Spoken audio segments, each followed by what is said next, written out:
ناظرین السلام علیکم۔ ڈکن میڈیا کے اردو خبرنامے میں آپ تمام کا خیر مقدم ہے۔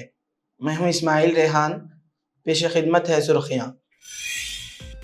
غزہ میں 5 اسرائیلی فوجی ہلاک، 10 زخمی۔ اسرائیلی فوج کی وحشیانہ بمباری، مزید 50 معصوم فلسطینی شہید، درجنوں زخمی۔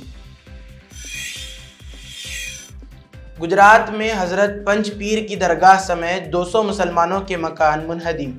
مسلم علاقوں میں عبادت گاہوں اور مذہبی مقامات کے خلاف انہدامی کارروائی جاری۔ بی جے پی شکست کے خوف سے میرے خلاف سازش کر رہی ہے، آپ رکن اسمبلی امانت اللہ خان کا الزام۔ اور اب خبروں کی تفصیل۔ اسرائیل نے غزہ کی شمالی پٹی میں 5 اسرائیلی فوجیوں کے ہلاک ہونے کی تصدیق کر دی۔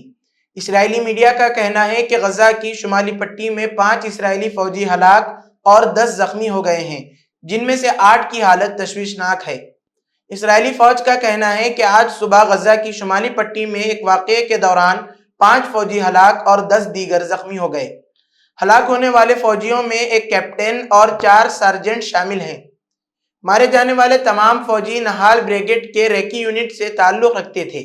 اسرائیلی فوج نے حملے کی تفصیلات جاری نہیں کی۔ اس دوران قابض اسرائیلی فوج نے غزہ شہر کے رہائشی علاقے کو نشانہ بنانے کے بعد غزہ شہر میں شہریوں اور بے گھر افراد کے خلاف ایک نیا قتل عام کیا ہے۔ مقامی ذرائع نے تصدیق کی ہے کہ قابض فوج کے جنگی طیاروں نے غزہ شہر میں الغفری چوراہے کے قریب ابو قنیس خاندان کے رہائشی علاقے کو نشانہ بنایا، جس کے نتیجے میں 6 شہری شہید، 30 زخمی اور متعدد لاپتہ ہوئے۔ طبی ذرائع کے مطابق غزہ کی پٹی کے مختلف علاقوں پر قابض فوج کے حملوں میں آج صبح سے شہید ہونے والوں کی تعداد 50 ہو گئی ہے۔ اسرائیلی قابض فوج نے غزہ شہر پر اپنی بمباری تیز کر دی۔ جنگ بندی کا معاہدہ جلد طے پانے کے امکانات کے بعد شہر میں صبح کے اوقات سے ہی سب سے زیادہ پرتشدد حملے ہوئے، جس کے نتیجے میں درجنوں فلسطینی شہید اور زخمی ہوئے ہیں۔ وزیر اعظم نریندر مودی نے سعودی عرب کے حج اور عمرہ کے وزیر توفیق بن فوزان الربیع کے ساتھ دستخط شدہ حج معاہدے 2025 کا خیر مقدم کیا ہے۔ مودی نے کہا کہ یہ معاہدہ ہندوستان سے حج پر جانے والے عازمین کے لیے ایک اچھی خبر ہے۔ وزیر اعظم نے کہا کہ ہماری حکومت عازمین حج کے لیے سفر کے بہتر تجربے کو یقینی بنانے کے لیے پرعزم ہے۔ مرکزی وزیر کرن رجیجو کی پوسٹ کا جواب دیتے ہوئے وزیر اعظم نے لکھا، میں اس معاہدے کا خیر مقدم کرتا ہوں جو ہندوستان کے عازمین حج کے لیے ایک اچھی خبر ہے۔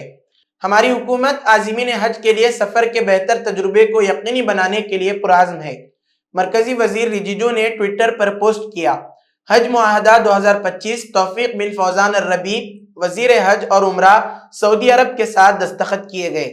حج 2025 کے لیے ہندوستان سے 1,75,025 عازمین کا کوٹہ مقرر کیا گیا تھا۔ ہم اپنے تمام عازمین حج کو بہترین ممکنہ خدمات فراہم کرنے کے لیے پرعزم ہیں۔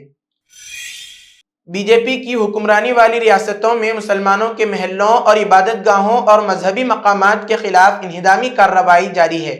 سپریم کورٹ کی پابندی کے باوجود مختلف بہانوں سے غیر قانونی قبضے کے نام پر بی جے پی کی حکومتیں مسلم محلوں میں انہدامی کارروائی کر رہی ہیں۔ گجرات میں پچھلے کئی دنوں سے بلڈوزر کی کارروائی جاری ہے۔ اس دوران دوارکا سے تازہ معاملہ سامنے آیا ہے۔ رپورٹ کے مطابق انتظامیہ نے یہاں بنی حضرت پنج پیر کی درگاہ پر بلڈوزر کی کارروائی کی ہے۔ دوارکا ضلع کے اوکھا میں گجرات میری ٹائم بورڈ یعنی GMB کی زمین پر غیر قانونی طور پر تعمیر کا دعویٰ کرتے ہوئے درگاہ حضرت پنج پیر کو انتظامیہ نے مسمار کر دیا ہے۔ دوارکا کے بیٹ دوارکا میں گزشتہ 3 دنوں سے تقریباً 200 مکانات کو منہدم کر کے ہزاروں مربع میٹر سرکاری زمین خالی کر دی گئی ہے۔ اس کے علاوہ حکام نے پیروٹین آئی لینڈ پر تقریباً 4000 مربع فٹ پر پھیلے غیر قانونی تجاوزات کے خلاف بھی بلڈوزر کارروائی کی۔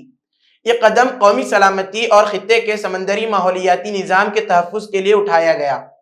حکومت گجرات کے محکمہ اطلاعات کے مطابق قبضے کی وجہ سے لوگوں کی بڑھتی ہوئی غیر قانونی نقل و حرکت نے قومی سلامتی کے لیے سنگین خدشات کو جنم دیا ہے۔ بی جے پی کی حکمرانی والی ریاستوں میں شہروں اور گاؤں کے نام تبدیل کرنے کا سلسلہ جاری ہے۔ اس کی ابتدا اتر پردیش سے ہوئی ہے، جہاں بھی اردو یا مسلم شناخت والے شہر یا گاؤں تھے، سب کے نام دھیرے دھیرے تبدیل کیے جا رہے ہیں۔ نام کی تبدیلی کا سلسلہ اب مدھیہ پردیش میں پہنچ چکا ہے۔